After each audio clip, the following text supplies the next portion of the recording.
Welcome to In Context. This is the Liberty News and War Report. My name is Ken McDermott-Rowe. And I'm Gus Cantivero. In the first segment of our show, we're going to talk about some very important domestic issues, including the election. And in our second segment, we're going to bring in our military affairs commentator, Marshawn McDermott-Rowe, and discuss some important developments in the national security field. First, we're going to lead off with the recent developments in the elections. And last week, we had the Florida primary, where Mitt Romney won handily by pulling in 46% of the vote. And this past weekend, we had the Nevada caucus, where he pulled in 50% of the vote. And he was followed by Gingrich with 21% and Ron Paul with 19%. In Florida, Romney was followed by Gingrich with 32%, Santorum with 12%, and Ron Paul, who didn't campaign, who got 7% of the vote. Now, one of the things I want to focus on here is some of the interesting exit poll data that I found. Now, while looking at CNN's website, I went through some of the exit polls because I always find an interesting story in these exit poll data. And one of the things that I found was the questions that they were asked and how there was such a disconnect between real-life evidence and what the voters perceived as true, right? And one of the questions that they were asked was, what is the most important candidate quality? And in those polls, they answered 43% that they want someone who can defeat Obama. And that's in Nevada. And in Florida, 45% said that that was the most important quality. Now, the part that I don't understand, I do understand that 70% and 58% said that they voted for Romney. But the part that I don't get is how 20% in Nevada voted for Gingrich and 4% for Santorum. And in Florida, 33% for Gingrich and 6% for Santorum. The part that I don't get is that Gingrich and Santorum lose to Obama in a head-to-head matchup by double digits. But Romney and Ron Paul are statistically tied with Obama. So how is it that Republican voters can hold these two opposing thoughts in their head at one time and pull the lever for Gingrich, who loses by double digits? Well, I guess there are a couple phenomena going on. One is that if you're a partisan of a candidate, you probably convince yourself that he's going to win. Right. But another aspect of it is for months, Romney has been presented to the people as the front runner, as the inevitable nominee. And I think there's something in most people that I want to be associated with the guy who's going to win. So they convince themselves, too, that Romney is... A lot of them. Vote for, 40% of people in Florida convinced themselves that Gingrich or Santorum can defeat Obama when they got the numbers. Gingrich was coming off that big success in South Carolina, and the media was giving him a really big push. Remember, he had died in Iowa, and Rick Santorum was invented, essentially, by the media. Yeah. And then the media resurrected Gingrich, and he, I think, led to his success in South Carolina. Right. So he was riding that into Florida. Now, I think if you took a poll today with his very poor showing in both Florida and Nevada, where he just barely came out ahead of Ron Paul, I think people will probably start to say, well, I guess Gingrich doesn't look like a very likely nominee. Right. And then if you dig a little deeper, and the part that I don't, there's even more that I don't get about it, because if you look at the rest of the exit poll data, independents, Democrats, liberals, young voters especially, all go astronomically to Ron Paul. So the older voters are only looking at themselves as the demographic. Right. Because they say who's most likely to win. They're only looking at themselves. One of the older Republican voters. aspects of the polls since the beginning and the results has been how well Ron Paul does, who is really a distinct candidate in terms of his policy amongst young people, and how poorly he does amongst old people. And in Florida, of course, that was very bad. Not only did he not campaign, as you noted, but 1 in 3 Republican voters were seniors, and they don't like Ron Paul. Now, why don't they like Ron Paul? Well, they perceive that he's going to take away their Social Security benefits, I think. Yeah, I think you're right. And they are generally much stronger on the war, which they think is a national security issue, when really it's a national insecurity issue, because we're running around the world creating enemies. So it's actually making us less safe. That's right. That's right. They tend to be, the elderly, I find, ironically, are status quo candidates. At the same time, they say they want to change from Obama. He's the worst thing in the world. Yeah. But basically, they don't want a fundamental change. They want to continue our aggressive military policy, and they want really no change in Medicare and Social Security. And in addition to that, I don't see there being much of a change between Bush to Obama to Romney, where they essentially agree on all of the issues. They just disagree on how to get there. That's the critical issue, isn't it? I mean, we really have what Ralph Nader says is a one monster with two heads. Absolutely. And the policy changes under or Obama the same are winged bird of prey descending to rip out our eyeballs. That's the way that I like to describe it. Now, and in addition to all this, we talked about how they basically agree on the issues. Mitt Romney is someone who just flip-flops on every single issue depending on the wind, and that's the ill-informed public opinion. And I don't want to be offensive, but listen, most people out there who don't use the internet just aren't informed. I mean, did you ever see those polls that show Americans are the least informed in the entire world? And that's because most of us get our news from the TV, the radio, and the newsprint. That's right. We've been dumbed down. Let's say. And this is a reflection. School system and then the media, they just keep us in line. And this is a reflection on the mainstream media. How is it that voters can go into the voting booth so misinformed? Because they're voting for someone, Mitt Romney, they say has the best handle on the economy. In Nevada, the most important issue is the economy, with 53% of the voters. 58% of those 53% voted for Romney. And the budget deficit, 44% of the people who responded with that answer voted for Romney. But yet, what did Romney say about the bailouts when it happened? He was for it. What did Romney say about bailing out GM? He was for it. The only thing he said afterward was that he was against how the government handled the bailouts. But what did you expect? Well, like a lot of candidates, his policies meander. As he gets closer to the nomination, he's going to move. He's been moving steadily to the right, and then once he gets nominated, what would they call the right? He'll become, he'll become a little bit less stridently Republican and try to appeal more to independents. Which is why he wins on both sides of these issues. The people who are pro-abortion, they voted for Romney. People who are anti-abortion, they voted for Romney, because he's been on both sides of the issues. And most people only hear what they want to hear. So they don't realize that the person that they're voting for may be with them today, but might be against them tomorrow. But yet Ron Paul has not wavered or changed his stance on any of these issues. I think this brings up a really important question. He is the distinct candidate. There's all of the other Republicans. Then there's Ron Paul. Ron Paul is against the war. He wants a new foreign policy, or actually return to our old foreign policy of non-interference. And he wants to end the Patriot Act. He's put out a budget to cut the federal spending by something like $1 trillion in his first term. And five so there is a choice there. Is the Republican Party going to start to move in this election towards Ron Paul's position? Is that the position of the future? And will they leave the big spending and the pro-war policy to the Democrats? Is that what the future holds? Well, I don't know. I hope it certainly does, because I really do think that Ron Paul is the only one who actually offers us a different policy from Romney or Gingrich or Barack Obama. Barack Obama said over the weekend in a new interview with NBC, I think it was with Matt Lauer, he said he deserves a second term because the economy has improved. But really, Mr. President, you think adding a few 100,000 minimum wage service jobs is making an improvement in the economy? There is no hope for all the people who are getting $250,000 educations to pay off their student loans and not end up in a debtor prison someday. So the question is, will Ron Paul run as a third-party candidate? You give people a choice. I don't know. But if he doesn't, I think the future is that in the future, one of the parties has to adopt an anti-war position eventually. And one of the parties has to bite the bullet on spending. And I'm inclined to think at this point that would be the Republican Party. I don't see any signs of dissatisfaction. Nobody's run against Obama in the primary. Which I don't get. I don't get, because there must be a very large percentage of Democrats, maybe a majority, who presented with an articulate anti-war candidate would desert Obama. We'll I don't see. know. But when you look at Romney and you look at Gingrich and at their records, I don't see how the Republicans are going to win this election, assuming the economy doesn't collapse between now and November. Well, Gingrich does want a moon base. He does want to move base, which I think. I think. Hey, that's cool, man. I like space. I think it's. We don't have the money for it right now, though. Maybe not, but I think that he's thinking. I'd like the idea that he thinks along grand lines like that. But if you look at, why would you?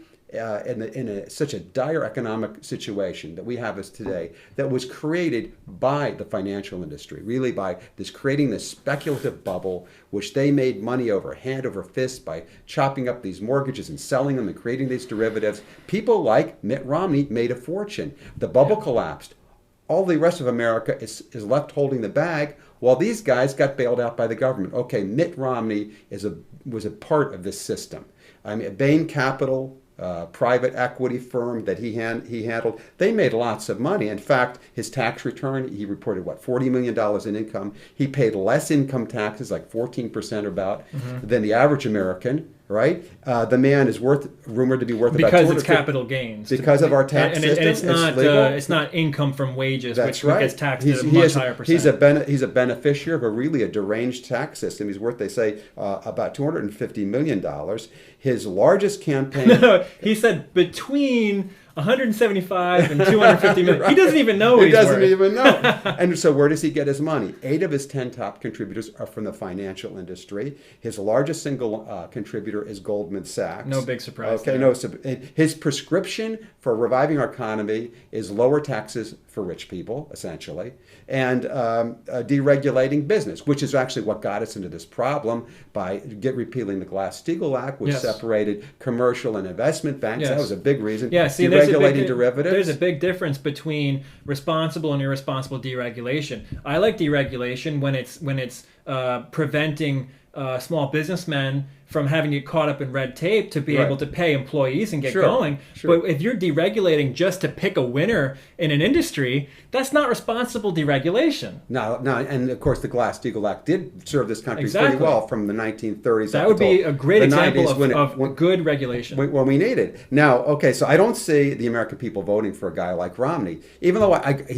he's presentable, he seems to be intelligent. With that baggage, he's a great debater. I mean, he's a smart guy. He's a Yale guy. Or a Harvard guy. He's definitely not an idiot. He was a hedge fund guy, right? Yeah. So people say he's a businessman. He made a lot of money, successful. That's fine. That's cool. But the fact that he was a hedge fund guy doesn't necessarily mean that he knows how to fix an economy. Of course. He invested in things in order to pump up a bubble, blow them up, and pull out profits. Sometimes they succided, sometimes not, but it didn't matter to him. It's profits for his wealthy investors. It has nothing to do with, as they say, creating jobs. That's incidental. If you dismantle a firm to make money, it doesn't matter. And then it brings you to Gingrich. Well, what has Gingrich got to offer? But he's been lambasting these financial firms that created particularly mortgage firms that created this bubble, which caused this economic collapse. But what did he do? He received $1.6 million in consulting fees from Freddie Mac. Yeah, to share his historical knowledge. So, I mean, this is going to come up, Mr. Gingrich, in the campaign. This is going to really kill you. And he was just a big supporter of Fannie Mae and Freddie Mac. Not only that, but what about when he was the Speaker of the House and he failed to shelve the debate in the lame duck session to stop NAFTA and GATT? Now, NAFTA, which has been the biggest problem for our economy to help with the exportation or the outsourcing of jobs. Of course, and this is a big issue. Ross Perot ran a very strong race on it. He was dead on accurate. Jerry Brown ran a strong race on it. The American people are against NAFTA, but the leaders of both parties shove it down our throat. Again, Ralph Nader's right. It's one beast with two heads.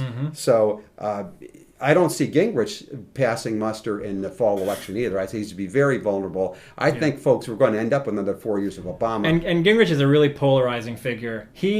Could you imagine him going in to negotiate with some foreign power who we are at odds with, going in there and just insulting him?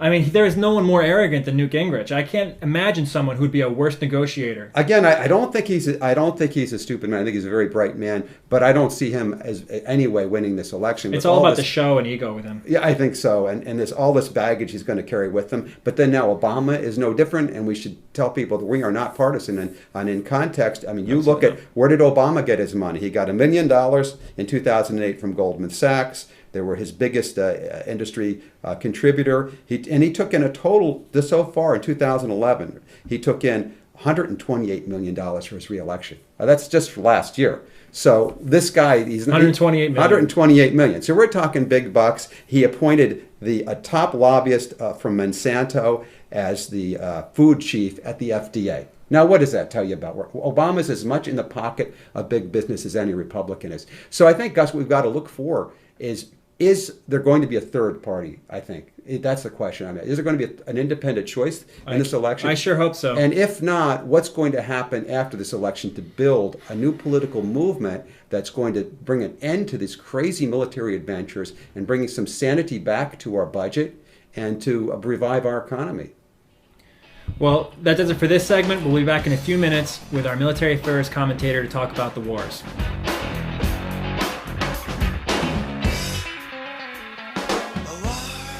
Welcome to In Context, the Liberty News and War Report. My name is Ken McDermott Rowe.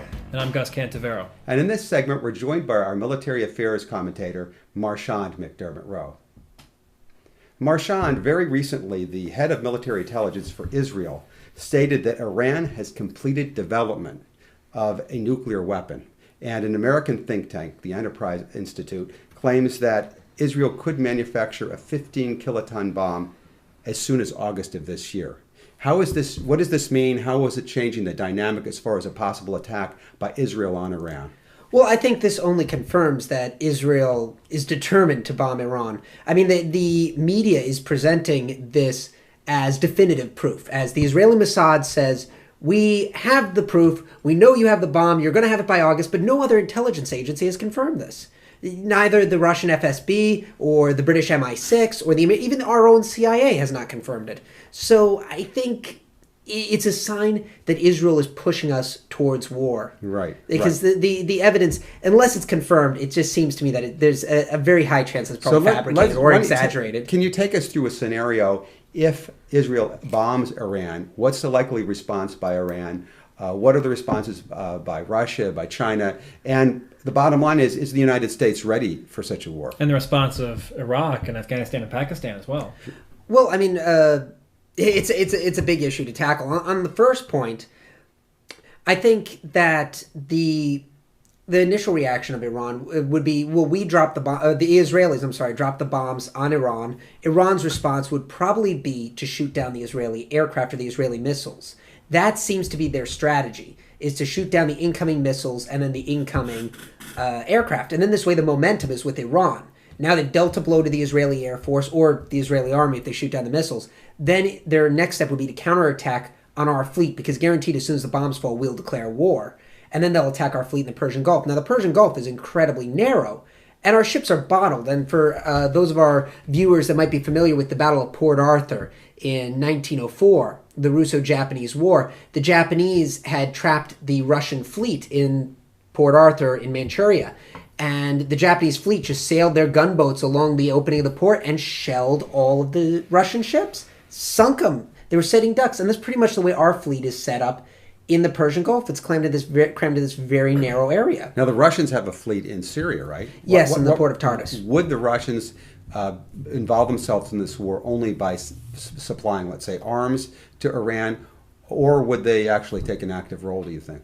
Looking at Russian history, if we look at the examples of particularly the First World War, Russia has a paranoia about having invaders on its borders. And another example of that is the Crimean War as well, or the Russians' attempts to invade Afghanistan. They fear having an enemy on their border, and that stems from a collective trauma left over from the Mongol invasion.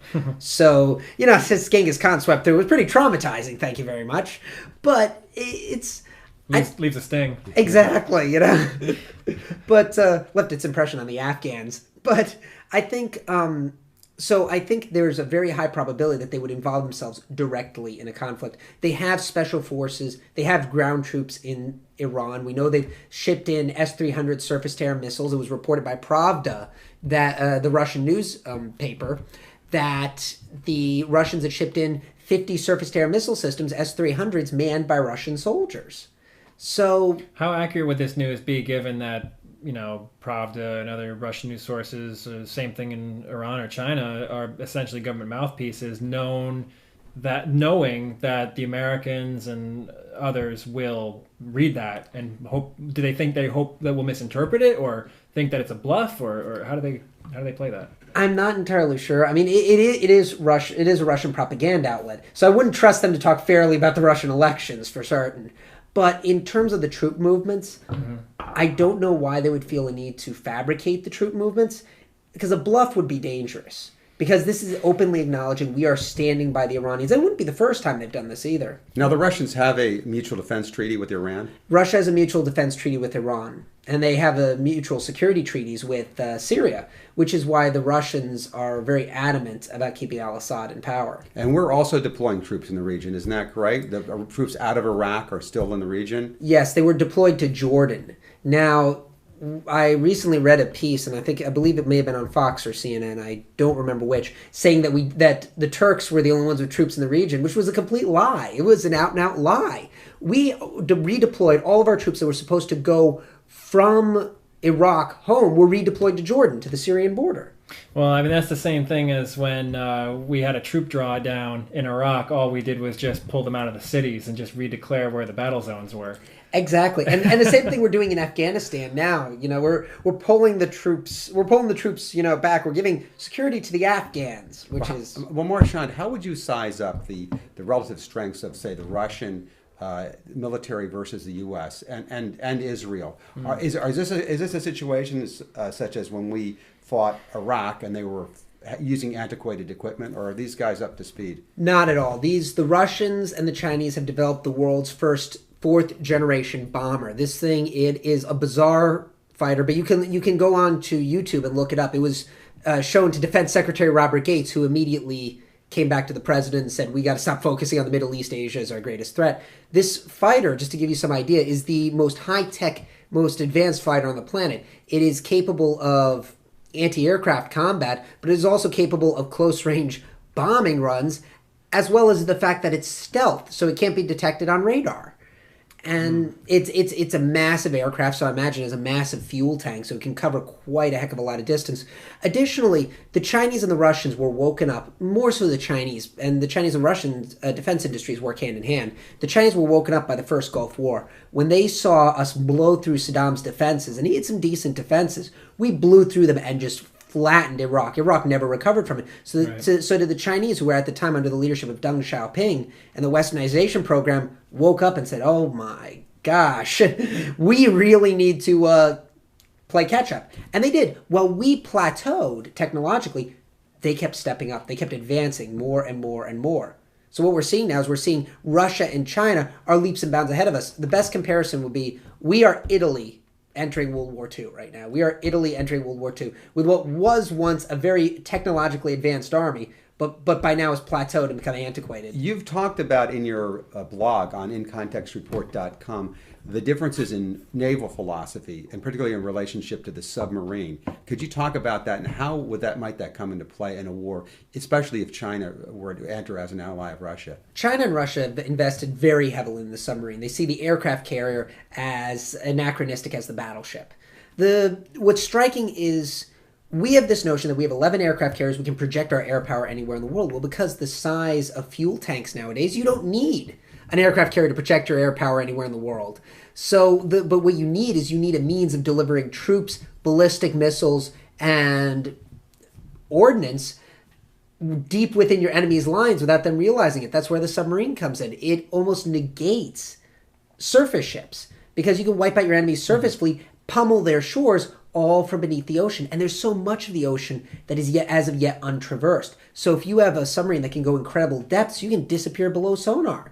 So even though we have all these battleships and aircraft carriers that can, above the sea, make a statement, a visual deterrence, and certainly make a great photograph, they have the ability to cut up from underneath our feet. Precisely. It's in keeping with the Chinese and the West have two separate philosophies. They're based on each of our world-renowned strategy games. We base our military philosophy on the game of chess.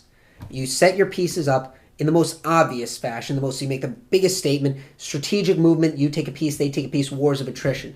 The Chinese base their entire military philosophy on the game Go. And this is a very ancient game. This goes back to really, we're talking pre-Sun Tzu times. China is the oldest civilization in the world, so we're competing with a 3,000-year-old civilization here. They've been at this for a while. And the game Go is you want to gain as much room on the board, as much territory with as few pieces as possible. So it's using subterfuge, it's being subtle. And that's where the submarine comes into play. It's a subtle weapon. It's not, they don't care whether you see them coming. Their goal is to defeat you. Mm-hmm. Defeat you in the most graphic and violent means possible, but in the least overt means. No. Talking about Russia-China, we need to mention that the recent veto in the United Nations against the proposed resolution pushed by the United States essentially to overthrow the Syrian government. They vetoed it. What's your take on that? Have they essentially drawn the line in Syria? That's the Russians and the Chinese? Yes. One thing they realize now is Gaddafi, who was a Chinese and Russian ally, not kidding ourselves, he he was massively unpopular in the Middle East. No one had any love for Gaddafi. He tried to invade his neighbors, for heaven's sakes. And so Russia and China said, okay, we'll let Gaddafi go. China got a lot of oil from Gaddafi, so we'll let Gaddafi go, but that's it. We're not, as Stalin said, not one step backwards at this point. So they know that if Syria falls, Iran will be next, and then we will dominate not just the whole Middle East, but all access to Middle Eastern oil. Now, China in particular, Russia's afraid because they're afraid of losing their allies, and they're afraid of being hemmed in by the Western missile systems, our missile defense shield. Defense being kind of a bit of an oxymoron here, but the Chinese on the other hand are afraid of losing control of their oil. 20% of their oil comes from Iran, and if we take over Iran or we topple the Iranian regime and a pro-American regime comes in, then China has very little oil. They will now be dependent on the West for oil, which is controlling the lifeblood of the Chinese And I might nation. add that the U.S. is lobbying heavily to cancel Pakistan to cancel its new gas pipeline with Iran, and that Iran-Pakistan pipeline is going probably to China eventually. Oh, I'm sure. Could this end up, this strategy obviously going one nation to the next, could this be possibly a solution to our nation's debt crisis with China by being able to control their national resources? Exactly, because then if China says, we drop your debt, we say, well, we'll turn off the tap of oil. And a good example of this was a lot of the oil going to Europe comes through Russia, a lot of the oil and natural gas. And I believe it was the Ukraine had a disagreement with the Russian government, and the Russians just shut off the oil tap. And the Ukrainians capitulated in a day. In a day, they and that changed gets their back foreign to policy. really what has been the objective of this military expansion of the United States, which, folks, it's over 20 years old. It started in 1990 under President Bush Sr., and the objective really has been to control the important oil and gas resources of the world and the routes to those resources. And one thing people need to be aware of is that the game of empire is all fun and wonderful when you're fighting people with spears or fighting people who don't have the ability to bomb you. Folks, That's just entertainment. exactly. It's shock and awe. But folks, you have to realize that if we go to war in Syria or Iran, we are looking at the potential for another world war. And we are looking at the two only superpowers on the planet that could bomb and invade the U.S. China can field one soldier for every living American. Moreover, 10 million Chinese males reach military age every year. 9 million Chinese females reach military age every year. This is according to the CIA fact book. Look it up. It's documented. And that's roughly 20 million people, because they draft males and females, are reaching military age every year. So that means if they invaded the continental U.S., we would need to kill 20 million Chinese every year just to stem the flow of troops. And that's not including the Russians. So the very notion that we can just go and shock and awe the Russians and the Chinese by bombing Iran or Syria is ludicrous. We are heading down a path of absolute destruction. And by and large, this image is not coming through, I don't think, in our friends in the corporate media. People really need to understand that we're on the precipice of something as maybe even more devastating than World War I. And we need to understand, too, that our policy, although it's presented to the American people as sort of an improvised ad hoc policy. In Iraq, it was to defend ourselves against weapons of mass destruction. In Libya, it was to protect people in an uprising. In Afghanistan, it was to root out al-Qaeda. It's really, these are misrepresentations. It is a coherent policy of what they call full spectrum dominance of the world's oil and gas resources. And once we realize that, I think it puts it into a better focus. Exactly. I mean, we're playing the traditional game of empire, the same as the Brits did, the same as the French did, and that's fine. Hey, there have been world empires throughout civilization, but there is a point when you realize you have to hold or you have to fold.